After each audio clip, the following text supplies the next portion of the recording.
Welcome to this morning plenary session, the last day of the conference.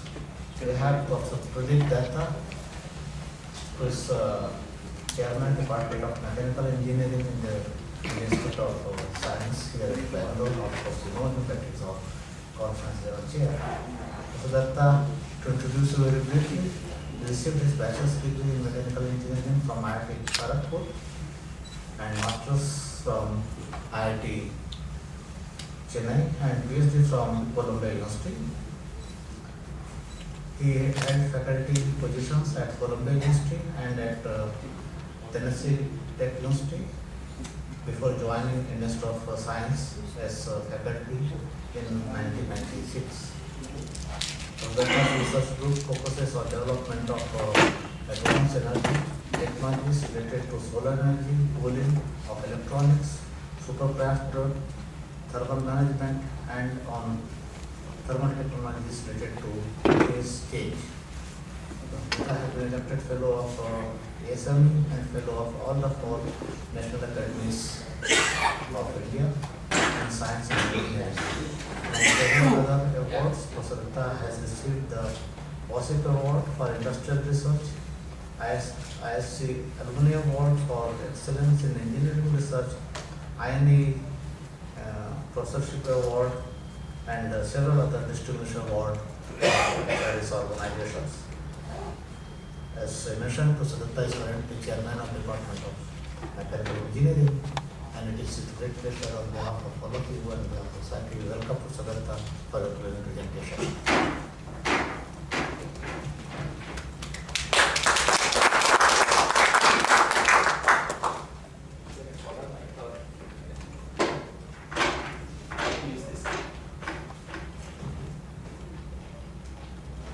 Caller mic.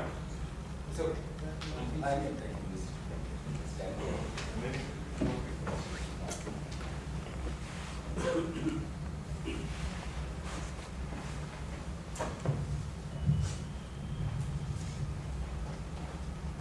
Thank you, Dr. Pandey, for the wonderful introduction. Thank you, Professor Agarwal, Sri Basu, and other organizers to give me an opportunity in presenting some of the recent work that we are doing at IISc in collaboration with various other institutes.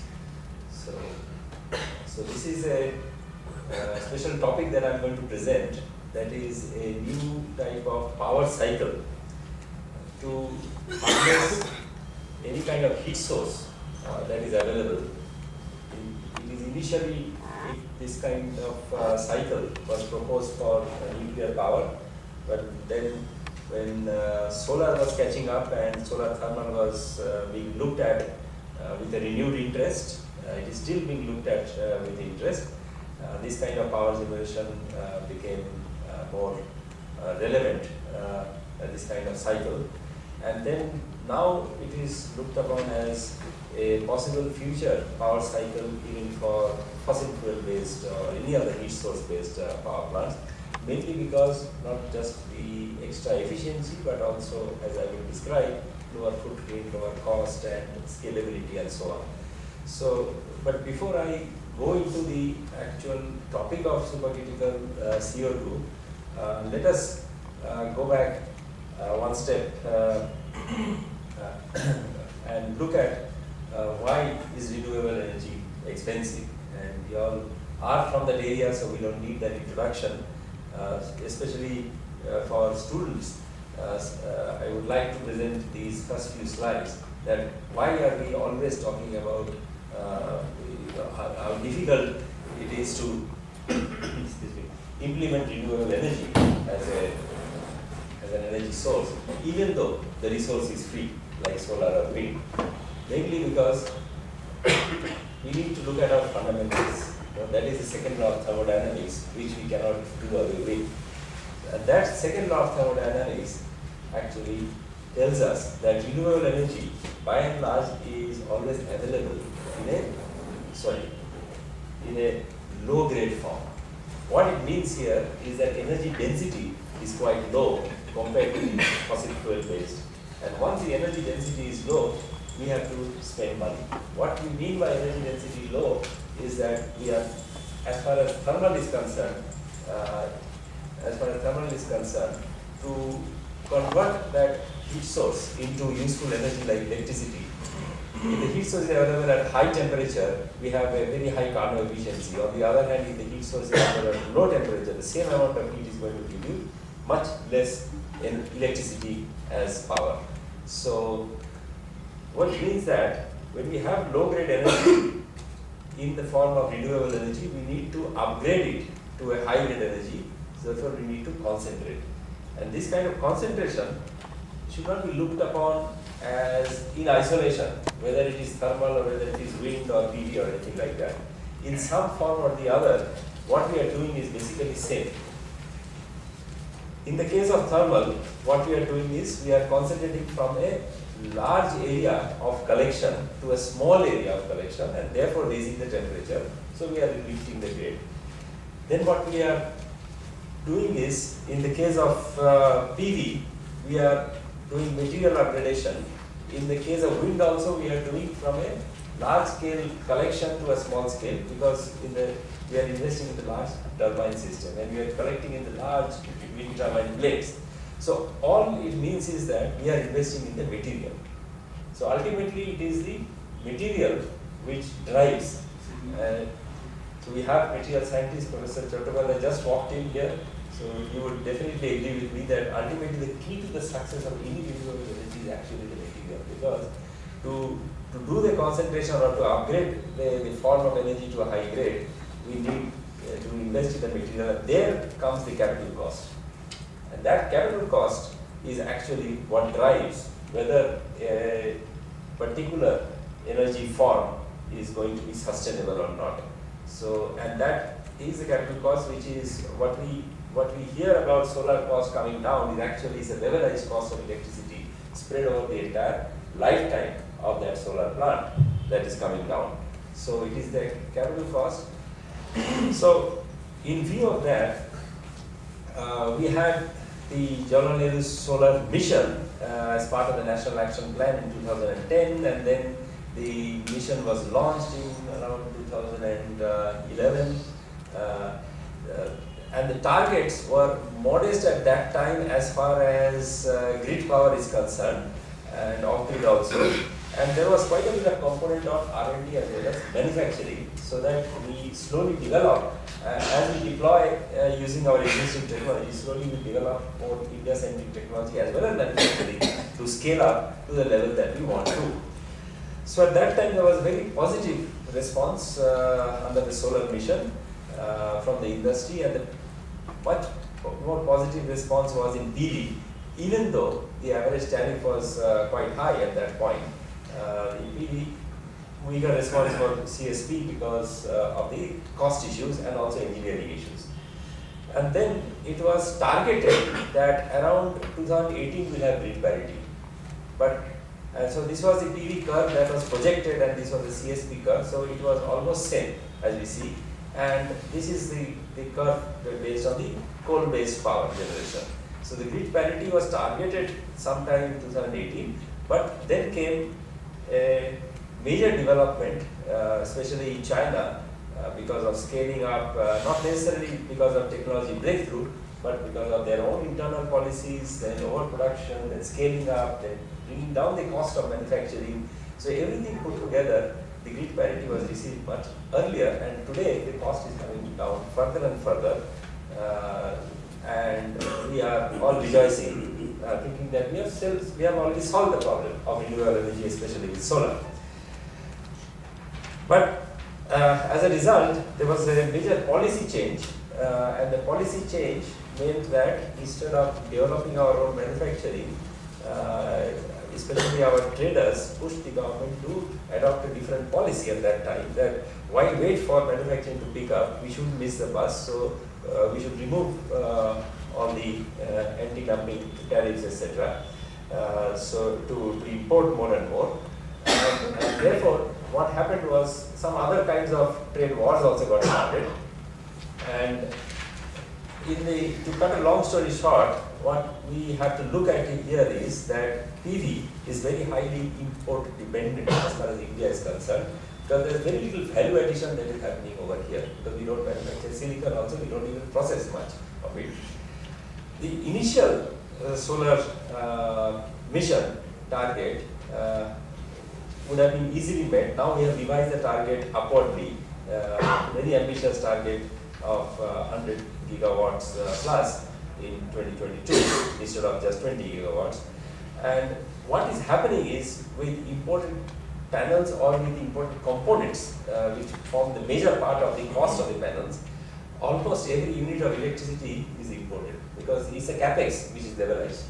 Very little of it is our own contribution here. So if people say that we will cut down oil import with PV, I don't think so. It is much worse than oil import. Because oil import, at least, as yesterday,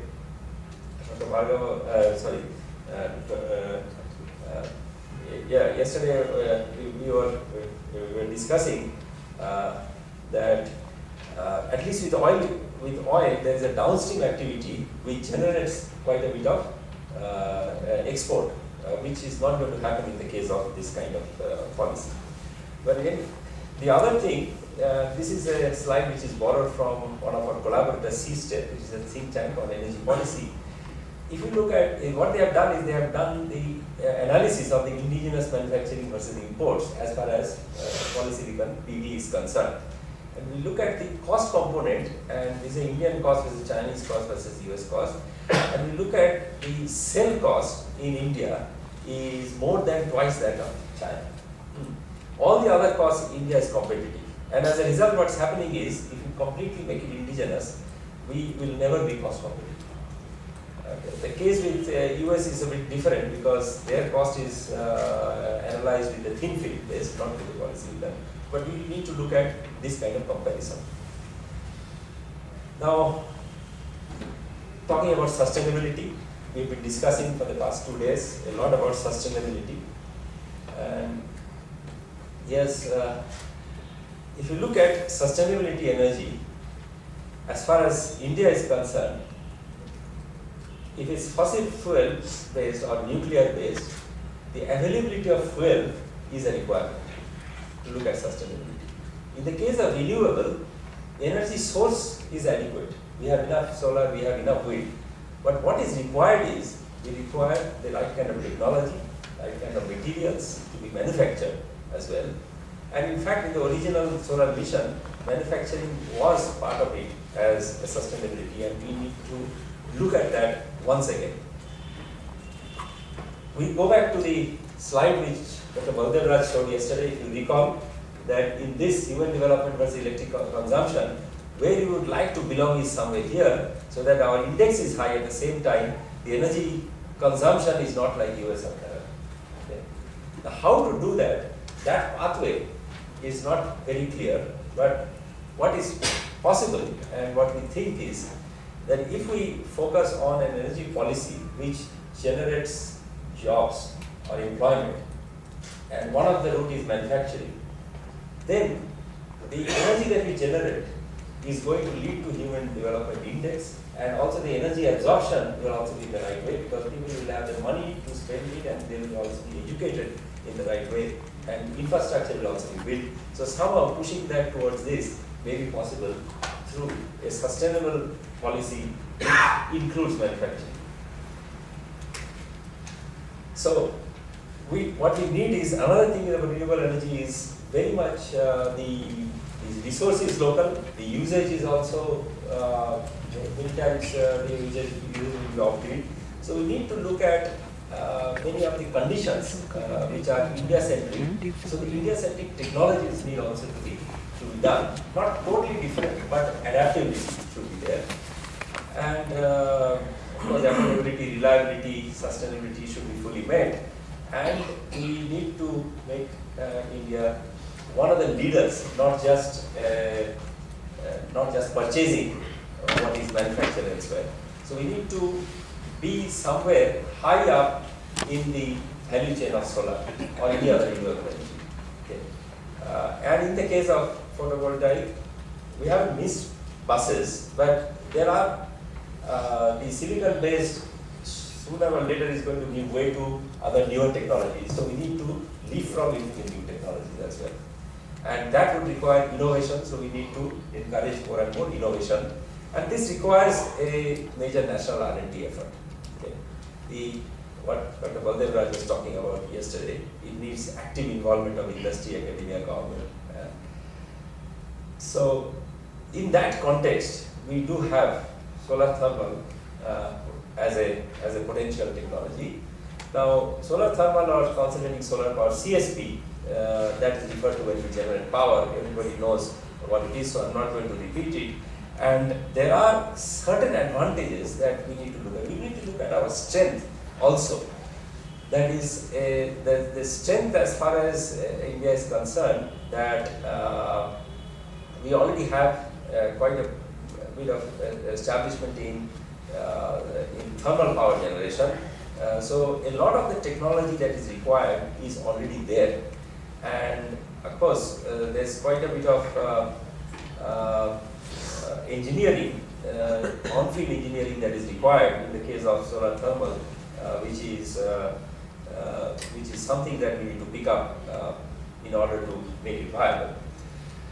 The major components of a CSP plant is the solar field and the power plant. The reason I'm putting up this slide is we need to look at the cost factor, and when we look at the cost factor, we need to look at where the cost component is coming from. So there are different collector technologies which we all know of: parabolic trough, power tower, linear Fresnel, and so on, which I don't want to repeat. Whatever it is, the basic cycle is such that from the solar field heat is generated, then is transferred to a power block.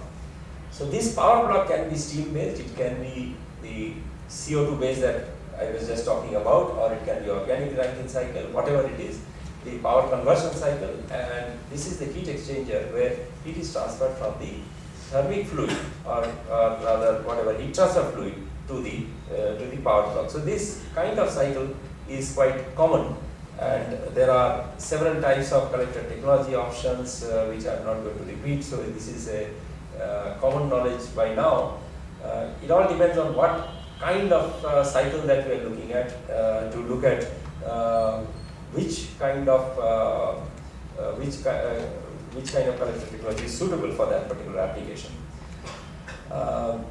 The global status is there are a number of such power plants under operation, but by and large now this power tower is getting more and more popular, and one of the main reasons is that you can have any kind of temperature that you want to, provided you have the right kind of receiver and the materials and the working fluid to absorb that heat. Whereas the other ones, especially power this and this, have a limitation in the kind of temperature that we can achieve.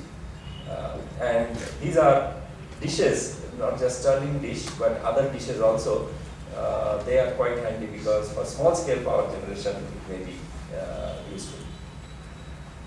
Now, some problems, as I was mentioning, what we require is a precise on-site engineering. Cost is a major hurdle, and the steam-based power plants they become cost-effective only if they reach this kind of scale of 100 megawatts. That's why many of the power plants which are in operation in Ivy Park, California, also we see that it is the steam-based with the power tower arrangement that we have. But one of the advantages is the storage and hybridization that is possible, and that is where the cost comparison picture can change. And the other is we need to also look at the scalability part. If it is not scalable, also it is not viable in a distributed mode. So in the off-grid or distributed mode, we need to look at the solar. And this is a slide which I borrowed from Thermax.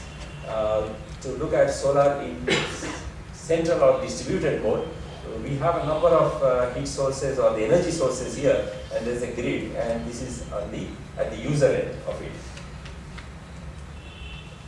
For the solar, we have now a large scale, or you can have also solar that is distributed. Distributed can generate electricity to feed the grid, or it can be directly consumed in at the user end. And in the case of large scale, it is necessarily fed in the grid. This is at the large scale, the technologies are more or less mature, but at the smaller scale, we need to develop more technologies which are scalable. And that is where our focus is at the medium as well as the small scale. Now, the steam-based for the distributed power, there are challenges as I just mentioned, that scalability is an issue, then it is water intensive, and then once it is not scalable, then land acquisition in India is a big socio-economic problem. Viability is only for higher temperatures and cannot easily handle source temperature fluctuations. So there are problems, and if you look at the cost arithmetic here, between the solar field and the power plant, solar field takes up nearly about 60% of the cost. And when we are looking at 60% of the cost here, see, if we increase the power plant efficiency, then the solar field automatically scales down. And so we have a double effect. Not only the efficiency of the plant increases and reduces the cost, but also the solar field cost comes down because of the size of the solar field coming down. And so this is again a slide from C-STEP, typical distribution of the cost as far as solar thermal is concerned. Now when you look at India and the resources, we have certain places where we have very high DNI and most of the other places moderate DNI. So what we need is, we need to develop new cycles and new engines to recover that energy or to make use of the energy, which would address both types of DNIs. It's not just one solution and everywhere it is applicable. So that is where in our new program, for the past 5 years, we have been working together under a program called Joint Center for Clean Energy between India and the United States. This is a large program in which we started, is sponsored by DOE as well as our Department of Science and Technology, and there are a number of partners, industry partners and academic partners that we have. We are jointly looking at technologies for the past 5 years. What could change, it's a disruptive technology, what could change the scenario in PV as well as CSP. And I'm not going to describe the PV part here because that would require another lecture, and I'm not the expert in that as well. So under the multi-scale concentrated solar power, we have adopted 2 tracks here. One is the supercritical carbon dioxide waste, which I'm going to spend a few minutes on. I'll describe this a little bit. And this has potential to raise the efficiency to even greater than 50% as far as cycle is concerned, even at a moderate temperature of 700 degrees. But these are dreams. When we look at 700 degrees, means the materials, the kind of materials that we need, we are still not ready. It is there, but for commercial application, we still have some way to go. And the other is organic Rankine cycle to make use of the moderate scale. So I'm going to focus more on the first track, which is there. And we have a number of projects under that track. These are all collaborative projects, bilateral institutions within India, across to the United States. And for this supercritical CO2 waste, Sandia National Lab is our major partner. We have other partners as well. So I'm going to describe a little bit on the development that we have done over here as far as this cycle is concerned, both in terms of a small scale or lab scale power block with only about 50 kilowatt peak input, and also development in receivers, solar receivers for this kind of cycle. There are other things that we have done that is for thermal storage as well, but I will not have time to cover everything. So a little bit on the CO2 Brayton cycle, how this is different. This is a new concept. Brayton cycle is well known as far as aircraft engines is concerned. Our normal gas turbines also will run on that one, but those are generally air turbines. Whereas in this particular case, what we are looking at is the carbon dioxide is a working fluid. And carbon dioxide is a working fluid in a power plant cycle can be run in a subcritical mode, in a transcritical mode, which spans between the subcritical to the supercritical range. But what we are looking at here for the power generation is a completely supercritical range. And the critical pressure here is about 72 bar or 73 bar. And critical temperature is only about 31 degrees Celsius. So which means that at room temperature, it is, or if you want to reject heat in a cycle to the ambient, normally we will not be able to do with the transcritical. We need to go for complete supercritical. That is the reason we have completely supercritical cycle. But if you go to the colder places like Ladakh, it is possible still to run it as a transcritical. In that case, we can do with lower pressure and also efficiency can be realized. How much time do I have? Oh. So this is what we are looking at. So what we are looking at, ideally, the cycle would run from a pressure of about say 75 or 80 bar to about 2 to 3 times the pressure ratio, and a temperature from maybe about this would be nearly about maybe 70 or 80 degrees to about 600 or 700 degrees. That depends on how we are going to construct the cycle. But this is what we are looking at. One of the important developments over here is the first loop that was constructed as a lab, and this is the kind of turbine they have also used. It's a small scale, about 125 kilowatt of heat input it was there. And the scale of the turbine also comes down quite a bit. I'll talk a little bit about that as well. But the important thing here is that the cycle efficiency can be high, and we are looking at small volume flow rates because even though this is somewhat in a gaseous phase, but the actual state, the supercritical state, is close to that of liquid. So we don't need to be spending too much of energy pumping or compressing from this pressure to this pressure in the supercritical state. And this is a major advantage over the air Brayton cycles or normal Brayton cycles, or when we are operating in this range, for instance, because in the case of air Brayton cycle, quite a bit of energy is used in the compressor. Whatever we are recovering from the turbine as work output, quite a bit is spent in the compressor. And that is why we need to go for nearly over 1500 degrees Celsius to make it viable. Now, in the case of solar, we cannot afford that. We can do that with a combustor in the case of a gas turbine, but in the case of solar, we cannot. So therefore, the supercritical carbon dioxide, which has lower compression work, is more beneficial in this case. And the other thing is that the power block is also quite compact. Now, how compact it is, if you look at, compare the 10 megawatt equivalent, take the 10 megawatt electricity equivalent in the case of steam, if it is of this size. In the case of the supercritical CO2, it would be 1/10 to 1/20 the footprint or the volume that we look at here. Yeah. There are other advantages, of course, other than the compact power block and efficiency. Dry cooling is possible because it comes out of the turbine. It is very high temperature, so we need to go into the heat recovery mode.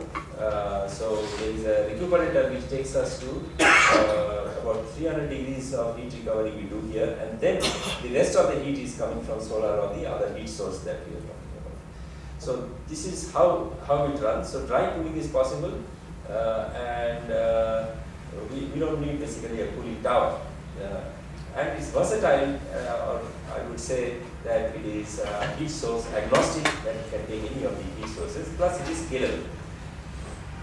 Now we did some thermodynamic studies on this cycle, which basically has turbine, boiler, regenerator, compressor. So it runs in this mode, and we compared many different kinds of cycles, supercritical, subcritical, and so on. And we studied with various working fluids, including air and carbon dioxide, for the same kind of temperature and pressure ranges. And we looked at the outcome of the studies in terms of cycle efficiency, heat recovery, entropy generation, and so on. To cut a long story short, what we look at is when we plot the efficiency versus expansion ratio. This efficiency is of course very, very conservative because we have taken very low or moderate compressor efficiency as well as turbine efficiency. But if you look at the relative performance of the various cycles that we have, and the various cycles are supercritical CO2, we have transcritical, subcritical CO2, and then we have air Brayton as well. With a common heat source temperature of about 600 degrees Celsius, 873 K, with a common heat source temperature, we find that the efficiency of the supercritical CO2 is much superior compared to the air Brayton or any other cycle. So this performs the best, and the ratio of heat generated to heat recovery is almost 3. So heat, quite a bit of heat is recovered in the regenerator here, and this is the extra heat that is moving from the heat source. And that's an important thing. Why it is important, I'll show you in the next slide, as far as heat exchanger design is concerned. Because as such, heat exchanger design is quite difficult when you are looking at supercritical state, especially when it passes from the supercritical to the gaseous state. So this part of the heat exchanger is done without the heat source in question. This is done in a recuperator. Only the heat source or the receiver is coming over here, in which phase it is already, in which state it is already in the gaseous phase. So it is much simpler that way. Proper design of the regenerator is a major challenge. As I was just mentioning, that suppose we look at supercritical steam cycle, we have to transfer the heat to the working fluid, and the range of temperature it has to go through in Kelvin, of course, this is nearly room temperature or a little bit above the room temperature to whatever temperature we are looking at, maybe 700 degrees or 600 degrees, we say. Whereas in the case, because this is a heat transfer fluid has to undergo this one, and this is the steam cycle that we are looking at in the case of supercritical steam. Whereas in the case of this solar or maybe even nuclear, if we use supercritical CO2, this is the portion that we are heating. The rest of the portion is to the recuperator. And that's the nature of the cycle. So that's the advantage that we take care of. Now, it's not that we are the only ones trying to do. Now there is a surge of interest in supercritical CO2 technologies for the power generation. Some recent highlights. 2012, in addition to our funding was 2011 actually it was awarded. And 2012 it was 2011 we wrote the proposal. So we started this one even before DOE put in a major award of 10 megawatt supercritical CO2 development with this consortium, Angel, Sandia, Bengoa. This has taken a new shape now. Some of the options that they were considering, they have shelved, and now they are looking at other heating options like indirect heating and so on. So this is one of the major initiatives. US DOE has put in 44 million proposed in 2016 budget for R&D, and I think that is already underway, this project. Then Toshiba has invested quite a bit on a supercritical power plant that is not captured over here. I think this is the one, the Toshiba plant is the scientific American is talking about also. Now, the major interest is not for solar alone, because solar is still iffy, because the cost factor is there. Solar field cost cannot be reduced by this one. So the major interest is because it is envisaged to replace the conventional power plant, and we can look at the other viability options as well with renewables as well. But there are many challenges, and one of the challenges is high development of these high pressure, high temperature receivers for this CO2. Heat exchangers I have already talked about. Then the energy storage system, quite a bit of work is done even at ISC and Purdue in our consortium, molten salt, PCM based, then particle based, and so on. Ideally, of course, we would like a receiver and a storage system integrated design. This we have a separate project with BHEL in India. We have with BHEL, which I am going to talk a little bit about. Now, the test loops, right now there are just two test loops. The one in India that is in ISC, Dr. Pramod Kumar, my colleague in mechanical engineering department at ISC, he is instrumental in building up the ISC's loop. It is complete, it is getting pressure tested, and in the next few days we are hoping that it will be up and running. This is quite different because this has more versatility than the one which Sandia has done. This is the initial loop, so it was pioneering effort by Sandia, and we are in close collaboration. We have developed this one, and in this one, as you see, it is more complex because it is more flexible. This is a test loop which can accommodate different kinds of heat sources, like syngas. That is also developed by my colleague Professor Ravi Krishna. A syngas based combustor, and GAIL has funded yet another one. Dr. Setaprabha Chaudhary and Professor Ravi Krishna are developing that natural gas fired heat source to power this loop. The base design is with electrical heating, and then we can replace it, the electrical heating, with solar, we can biomass, with natural gas, and so on. And it has this loop control algorithm is also quite complex to accommodate all kinds of other options as well, which I am not describing here. Even on the turbine section, we can bypass the turbine and replace it with a throttling and then heat and then cooling. So we have the flexibility of operating the loop irrespective of what kind of turbine we have. So these are the two different types of loops, and this is the loop which has been built. Because today it is closed because they are going to reopen the lab tomorrow after the holidays. A few days of break after a very difficult year.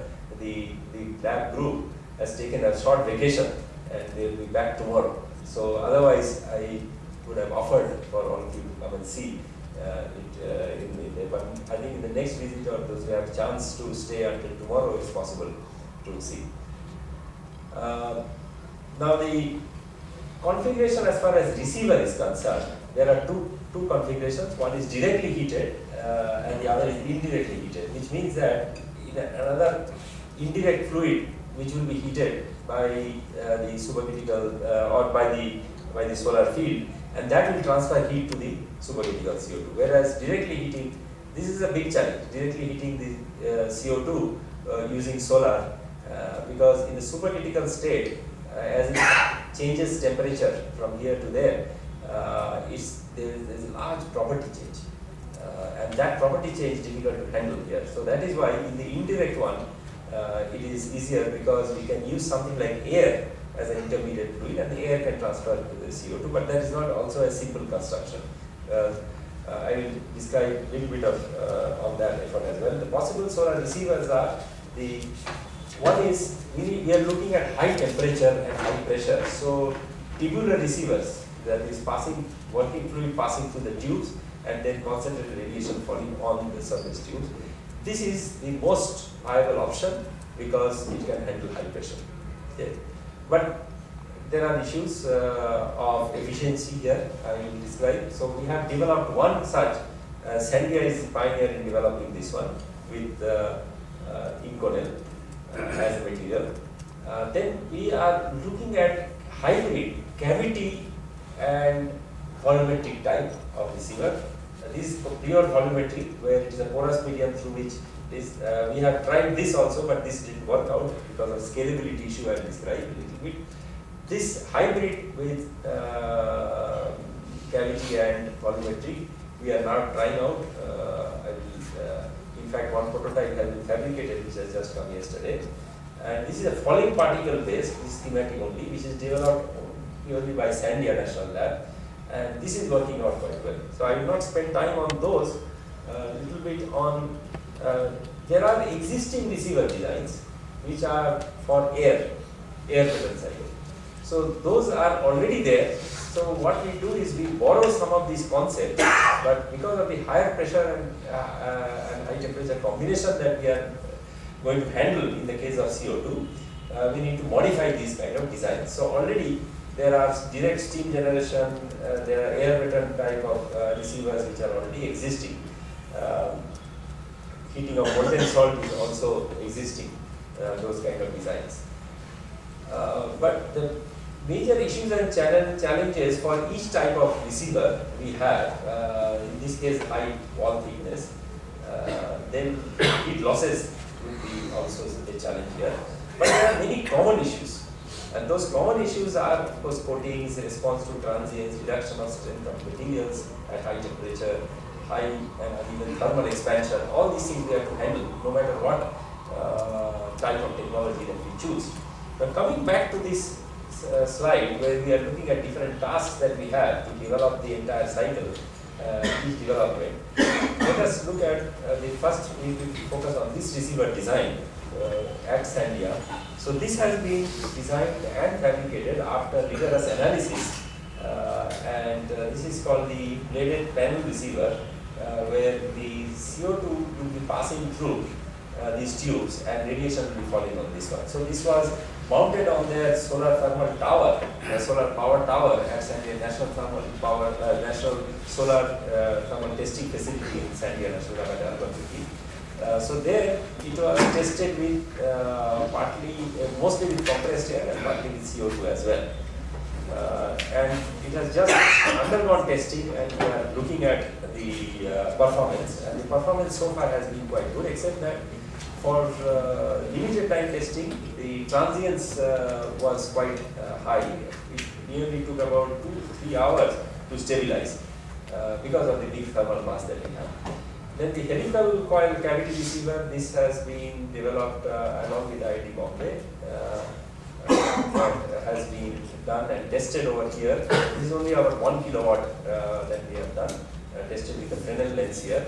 Then we are scaling up this receiver to a prototype of 10 kilowatt, and that scaled up receiver has arrived yesterday. We have tested in our energy center. We have a dish which focuses on a target and concentrated here, this 10 kilowatt. So we require the extra class. A couple of slides more on the volumetric solar receiver we have developed with BHEL.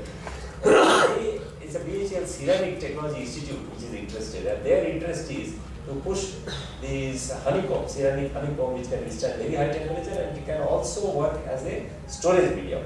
So this was given to us, and then we developed a receiver together with BHEL.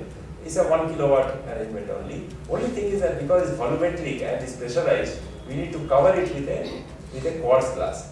And it has worked out with the quartz glass, but quartz glass scalability, suppose we want to take it to 100 kilowatt or 1 megawatt, we cannot get that kind of quartz glass.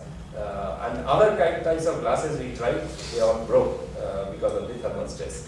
So that didn't work. So what we are looking at now is air ceramic heat transfer and thermal storage, that type of receiver in which we first heat air through a furnace, and then this furnace is actually mimicking the receiver, and then we would charge a sample storage material, ceramic storage material, which is basically a mineral based mullite, which is very, very cheap. Literally it is dirt cheap. It is basically just dug out of the ground. So they have made this kind of a porous material, honeycomb, with that. So when we charge, so we looked at the charging and discharging dynamics. Now the reason for that is that then now we can construct a heat exchanger through this with the CO2 to pick up the heat which is stored here. So that kind of dynamics has to be looked at. Theoretically, what we see is it is working out. So we are now in the process of making this kind of a combined storage and with integrated storage, receiver with integrated storage and with indirect heating with air. So I will just stop here because I think Avinash has already stood up, indicating that my time is also over, but my presentation is also over as well. We have looked at the new thermodynamic cycles for addressing the CSP performance, and whatever has been developed with SCO2 as a promising working fluid for the high temperature applications is not just limited to solar or nuclear, but we can do it for any other kind of heat source, including coal-based or gas-based. Heat exchanger design, high-speed turbomachinery, I didn't even, sorry, spelling mistake here. High speed turbo machinery is something that also is getting developed, and Dr. Pramod Kumar and Dr. Puneet Singh of Energy Center, they are looking at this one, along with Triveni Turbine is our industry partner for that as well. Because this is also something that has not been developed, and this is the heart of the system. So the receiver design also is a challenge. I talked a little bit about it. So I will stop here, and I'll be happy to answer any questions or share any experience as far as this is concerned. Thank you.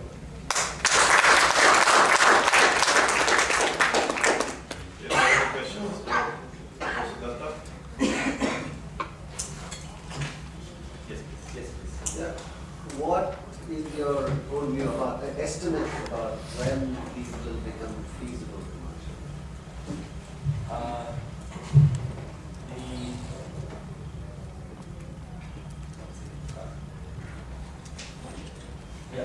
Worldwide, there are several teams which have started looking at.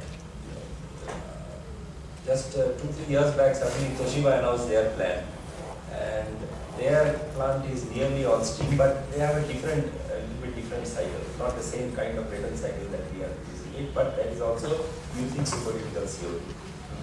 I am not fully certain what the cycle is, but they are taking the advantage of this kind of working fluid. So that plant is very much, I think, a reality in the next year or so, I would say. Other developments which have to do with renewables, and those cycles are a little more complex as I described. DOE in US, they are pushing very hard. In Australia, CSIRO also is pushing very hard. They are also advanced quite a bit, and I think their test loop is also nearly there. And they are now also collaborating with India as well. As far as solar receiver development is concerned, the Australian experience says that direct heating better not to go for. They also experienced difficulty, so they are also going for the indirect. So what I would, and in India, Triveni Turbine is investing.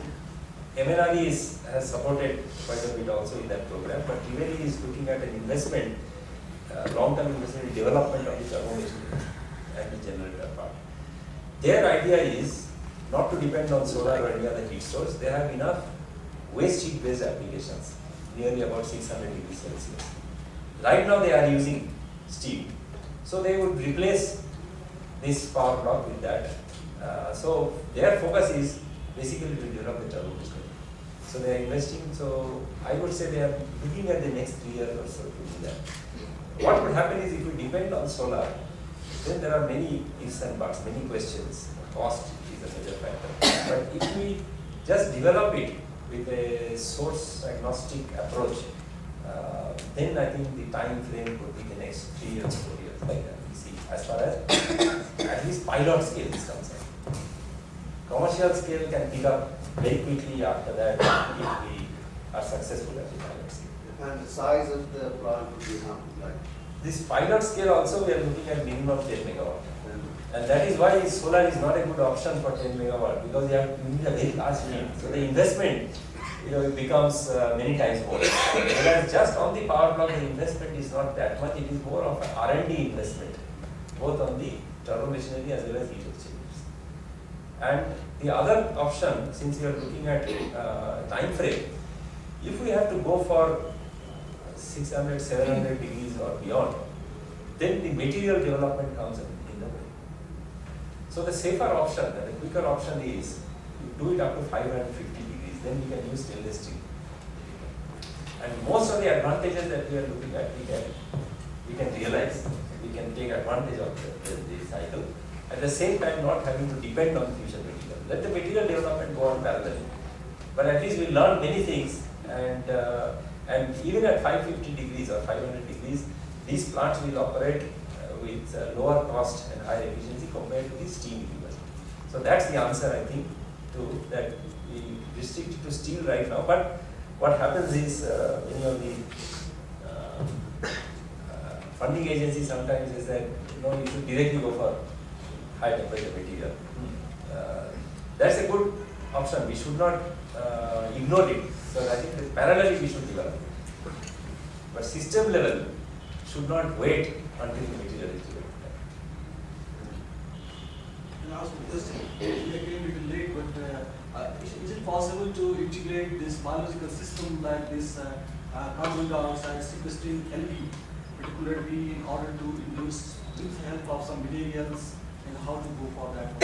Because I have seen some work related in Calgary University, working with Professor Mark Strauss. He is exactly working in the same things, and he is trying to sequester the carbon dioxide with the help of LV, and he is trying to establish something with the help of some materials and something like that. So some such type of things that if you can. Now, I think those options are different. This has nothing to do with carbon dioxide sequestration or capturing or anything. This is a cycle. Yeah. Once we pump it in, it's there forever until it leaks out. So this is only replacing a working fluid, one working fluid to another. Nothing to do with reducing the carbon dioxide which is already emitted. No, but I personally believe that this type of things can be integrated. And yeah, that is why I'm asking you. Yeah, but we don't need on a sustained basis, we don't need a carbon dioxide here. Because once it is put in, it's like a refrigerant, for instance. Right? You know, in a refrigerant it is there until it leaks out, you don't have to fill it in again. So it would not be an answer to the question that you have raised. I think that's a separate kind of a development. Is there any more? Is there any more question? Type of thermal analysis storage you are looking for and material? We would like to go for the, as I just presented in the last slide, first option is to try out the cheapest material that is available which can withstand high temperature. So those ceramic, which is mullite based or mineral based ceramics with DHL has developed for application in furnaces, that is readily available. That is what we are trying to work with. Solid state only. And there are other developments which are happening with molten salt, but there are so many other complications. They are also in the development phase. So I don't think we should wait until those things happen. So if we want to implement it, I think we should just do it with available material, cheapest, and what can be done, because people have waited enough. And R&D should go on parallelly, but we should try to. If there are no more questions, I have one small question. Yes. How critical is the purity of carbon dioxide in this sample? It is, yeah, it is a good question. There is actually what I didn't talk about, and Professor Chattopadhyay is here. He studies corrosion for the same cycle, E60. And I think that is where the purity is important, because at that high temperature, corrosion is important. So I don't know exactly what is the purity, but since this is a one-time we are putting it in, it should be as far as possible moisture free. Presence of any inert gas, it doesn't matter. That kind of purity we don't care. Thermodynamic standpoint. Nothing much, because small amount. But anything which leads to corrosion, we need to avoid. Okay, let us all thank Mr. Dutta. I think what is most important about this talk is that this is a totally indigenous effort, and I think it is expected that this will be a game changer technology, totally developed in India. It's a completely indigenous effort by Indian scientists. So hopefully it will come into production and it will try to resolve some of the energy related issues when it goes into full steam. So on that account, I think we would like to appreciate the efforts put in by the ISC team one more time.